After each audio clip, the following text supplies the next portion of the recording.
이런 걸 어떻게 확보할 것인가.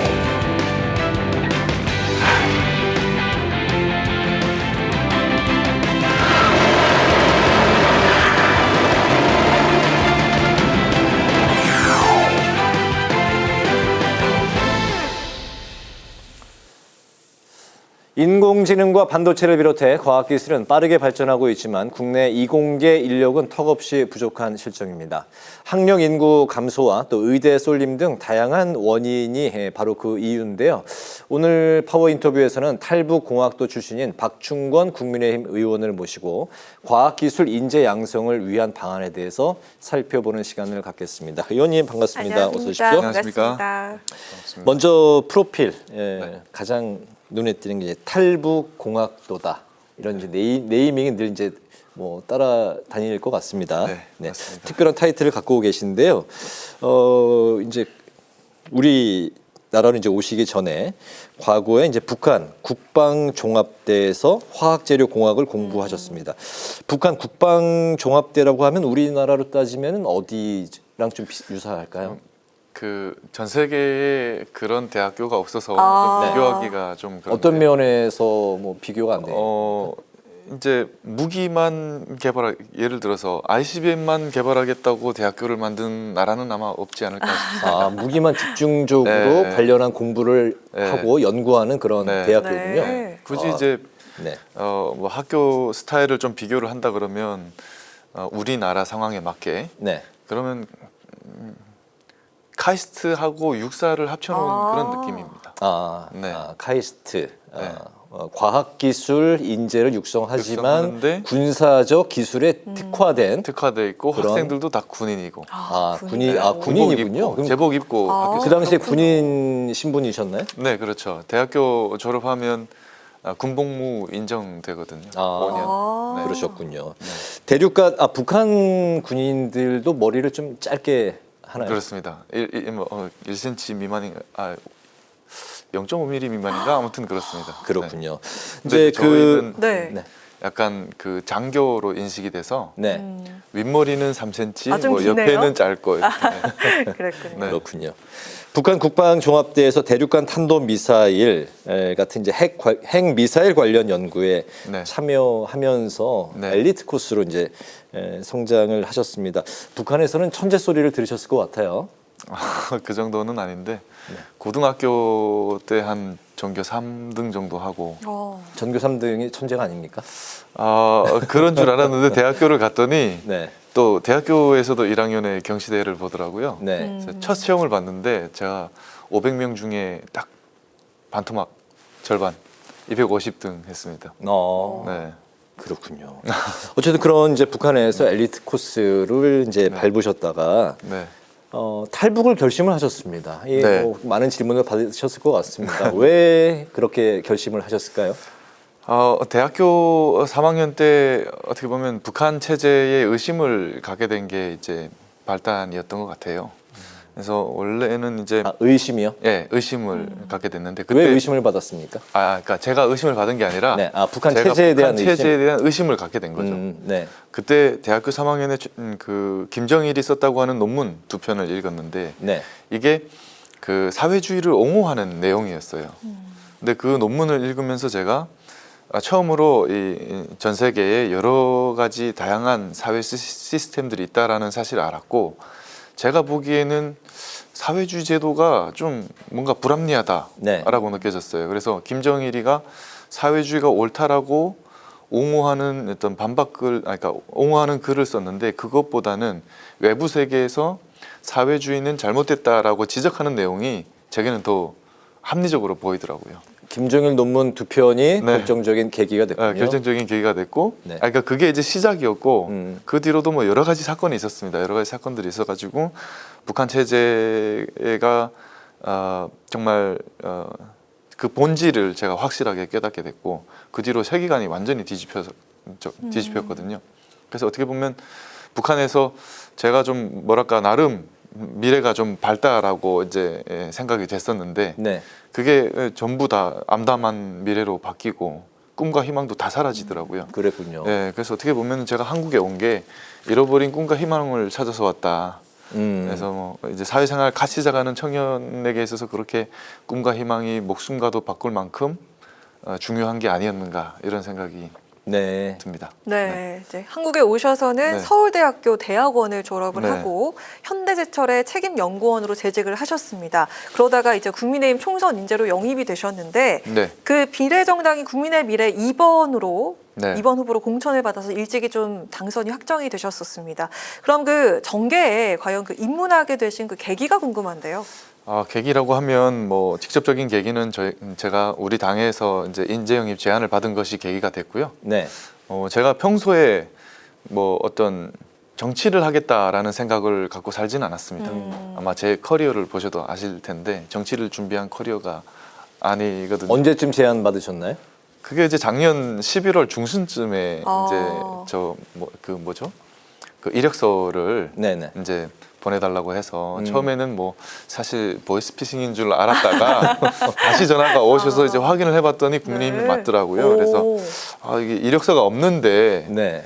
했더니 뭐 회사에 제출하던 이력서라도 있지 않겠느냐 하셔서 그걸 조금 수정해서 이제 보내드리고 사실은 잊었어요. 제가 영입될 거라고 생각을 안 해서 그러다가 12월 3일 날 인재 영입됐다라고 그 얘기를 들어서 연락이 왔어요. 네. 그래서 심각하게 한 3일, 4일 고민하다가 12월 7일 날 이제 결심하고 네. 그러면 갑시다 해갖고 12월 8일 날 발표가 됐죠. 네. 네, 그래서 그런 뭐 과정이 있었군요. 네, 그래서 12월 7일 날 제가 최종적으로 결정하고 회사에도 보고를 해야 되니까 저희 뭐 임원분들이랑 뭐 사장님들 이렇게 보고를 했더니 다들 놀라가지고 처음에는 이제 장난한다라고 야 장난하지 마라 이랬었는데 네, 뭐 어떻게 이렇게 설득해가지고 네, 정치에 입문하게 됐습니다. 우리 정치에 이공계 인재가 뭐 필요한 건 확실한 것 같습니다. 12월 3일에 연락이 왔고 사날 이제 고심을 하다가 네, 정치에 뛰어들어야 되겠다 이렇게 이제 결심을 했죠. 근데 사실 쉽지는 않은 결심이었어요. 그렇죠. 예. 이게 제가 그 전까지는 전혀 아까 앞서서 말씀드렸습니다만은 정치를 하겠다라는 생각 자체를 안 하고 살다 보니까 평범하게 제 또래 친구들처럼 똑같은 그런 삶을 살았어요. 똑같은 고민을 하면서 네. 뭐 집장만 하고 뭐 결혼하는 것과 뭐 혹은 미래를 어떻게 준비할지 이런 고민들을 하면서 평범한 삶을 살았었는데 마음 한켠에는 항상 뭔가 우리 사회에 제가 이제 갚아야 한다라는 어떤 그런 부채 의식이 있었어요. 제가 살아온 한국에서 살아온 삶이 그런 삶이었어서 도움을 많이 받아갖고 우리 사회의 어떤 제도적 혜택을 통해서 성장한 삶이다 보니까 그런 어떤 부채 의식은 항상 갖고 있었고 그 외에도 한편으로는 또 우리나라가 이런 위기 의식이 들었는데 어떤 거였냐면 우리나라가 어느 날 더 이상 자유민주주의 국가라고 부를 수 없는 그런 날이 올 수도 있겠다라는 그런 위기 의식이 생겼어요. 네. 이게 뭐 안보 위기라든가 뭐 경기 침체 그리고 인구 소멸, 저출산 뭐 이런 화두들 외에도 우리 자유민주 체제를 구성하는 핵심 요소들이 위협을 받고 있다 이런 생각이 들었어요. 그게 그 중에서도 핵심적인 것이 어떤 의회 독재라든가 언론 장악 시도라든가 사법부 무력화 이런 것들 그리고 열악한 기업 환경, 인재 양성의 어려움, 인재 유출 이런 것들이 굉장한 우리 사회의 가장 큰 위기다라고 생각을 하게 됐고 이런 것들 때문에 좀 어려웠지만은 결정을 할 수 있었습니다. 예, 이제 남은 시간은 이제 정치와 관련된 네. 그런 이야기를 이제 중점적으로 네. 관련해서 이야기를 나눠보겠습니다. 예. 그 의원님께서 이제 22대 국회 1호 법안으로 네. 이공계 지원 특별법 개정안을 대표 이제 발의하셨습니다. 네. 이 법안이 2004년에 이제 제정이 됐고 그 이후에 급변하는 인재 육성 이 환경을 적극적으로 반영하지 못했다 이런 이제 평가를 받았는데요.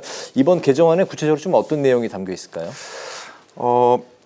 이제 그 취지는 이제 지금 현 시대가 어떻게 보면은 과학기술 패권 전쟁 중이지 않습니까? 지금 네. 글로벌 전 세계가.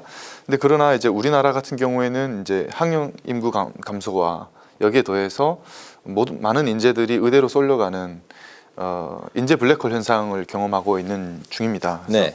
그런데 이제 과학기술 발전에 있어서 핵심은 저는 사람이고 인재다라고 보고 있습니다. 그래서 이 부분을 해결하기 위해서 이제 이 법안을 발의하게 됐는데 네.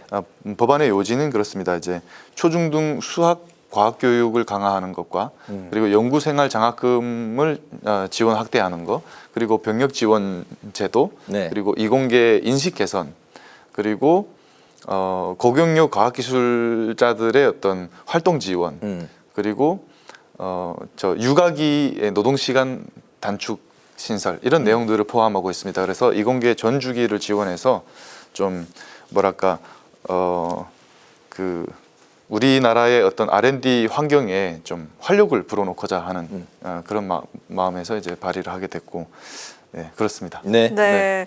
그 의원님 하신 말씀을 제가 좀 찾아보니까 네. 탈북 청년에게도 이공계는 매력적이지 않았다 이런 말씀 하셨더라고요. 저 그와 관련해서 좀 질문 드리면요. 네. 말씀하신 것처럼 지금 대한민국은 의대의 쏠림 현상이 만연하고 또 이공계 기피 현상까지 더해지고 있는 그런 실정인데 네. 이공계 지원 특별법이 통과되고 또 과학기술 강국으로 좀 도약을 하기 위해서 현실적으로 좀 어떤 방안이 더 있으면 좋을까 이런 좀 생각을 좀 해보셨을까요?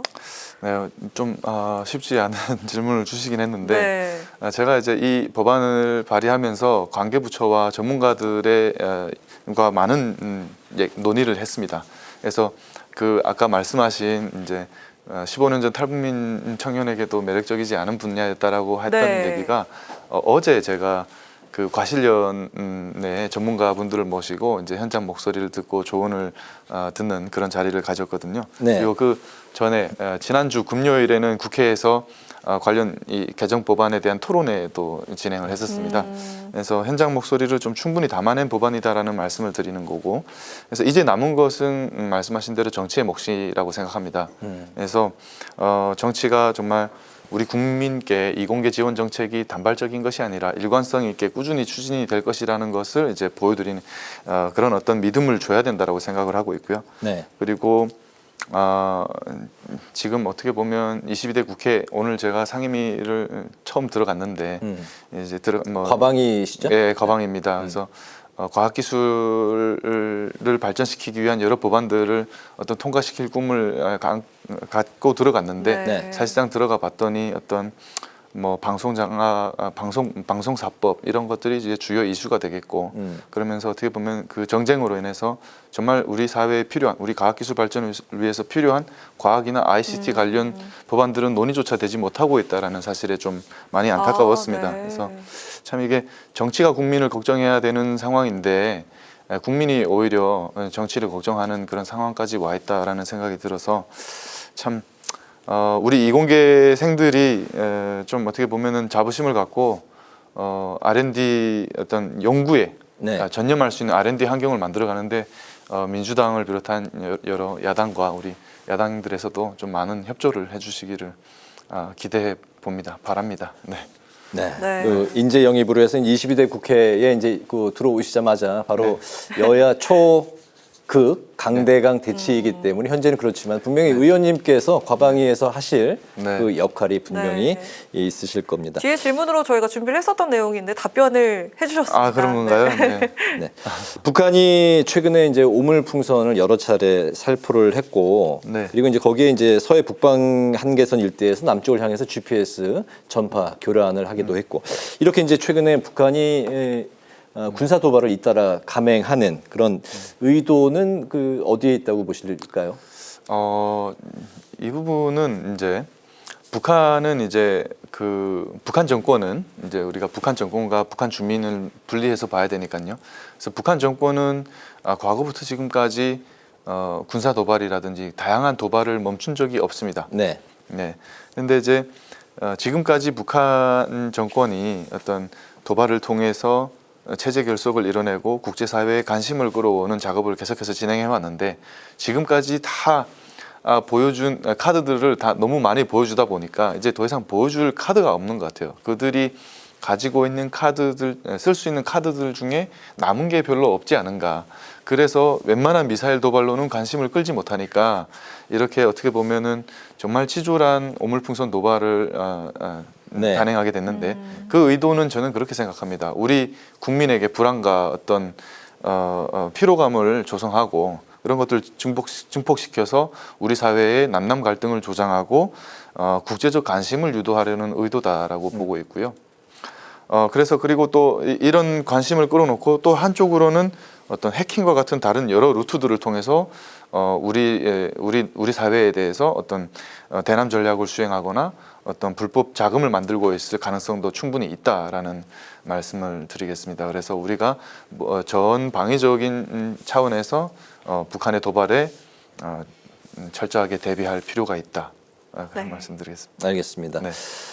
한 인터뷰에서 의원님이 정치인에겐 시대적 소명이 있다. 저는 개인적으로 저도 이제 소명이란 단어를 참 좋아하는데 정치인에겐 시대적 소명이 있다. 나에겐 정치란 부국강병이다. 이렇게 이제 인터뷰를 하셨는데요. 많은 의미가 좀 들어 있는 것 같습니다. 햇볕 정책에는 반대하지만 북한 주민에겐 그 지속적인 또 지원은 계속되어야 한다. 이런 이제 말씀도 하셨습니다. 정권과 주민을 분리해서 생각해야 된다. 아까 말씀하신 그런 차원이신 것 같습니다. 정말 22대 국회에서 하실 역할들이 많이 있으실 것 같습니다. 차별화된 이공계 인재라는 점도 그렇고 이번 국회에서 정치적 목표와 또 활동 계획이 있으면 마지막으로 좀 들어볼까요? 제가 이제 이공계 제가 가진 아까 말씀해 주셨지만 제가 가진 여러 가지 어떤 그 아이덴티티들로 인해서 생겨나는 어떤 저의 정치적 소명 중에서 가장 중요한 부분이 이공계 출신이다라는 부분이 되겠습니다. 그래서 우리나라의 과학기술 발전을 위해서 진짜 지금 오늘날 시대가 어떻게 보면 AI와 엔비디아로 대표되는 신기술이 시장을 지배하고 그리고 기술적 우위가 국제 무대에서 국제 정치의 패권을 좌우하는 어떤 기술 주권 시대가 아니겠습니까? 그래서 제가 이번 22대 국회 임기 동안에 적어도 3가지 법안만큼은 제가 발의한 이공계 지원 특별법과 그리고 기업부설 연구소법 그리고 지역 과학기술 혁신법 이 3개만큼은 제가 반드시 통과시키겠다라는 말씀을 드리겠고 또 우리 국민께 우리나라의 과학기술 발전을 위해서 우리나라의 과학기술 문화의 어떤 변화를 위해서 좀 이렇게 제가 국민과 적극적으로 소통하는 그런 이공계 출신 국회의원이 한번 돼보겠다라는 말씀을 드리겠습니다. 알겠습니다. 앞으로 22대 국회에서의 활약 저희도 잘 지켜보겠고요. 박충권 이름 석자 저희도 앞으로 기억을 하겠습니다. 고맙습니다. 파워 인터뷰 이제 마칠 시간이 됐습니다. 오늘은 국민의힘 박충권 의원을 모시고 과학기술 인재를 양성하기 위한 방안에 대해서 말씀을 들어봤습니다. 오늘 말씀 잘 들었습니다. 잘 들었습니다. 고맙습니다. 고맙습니다.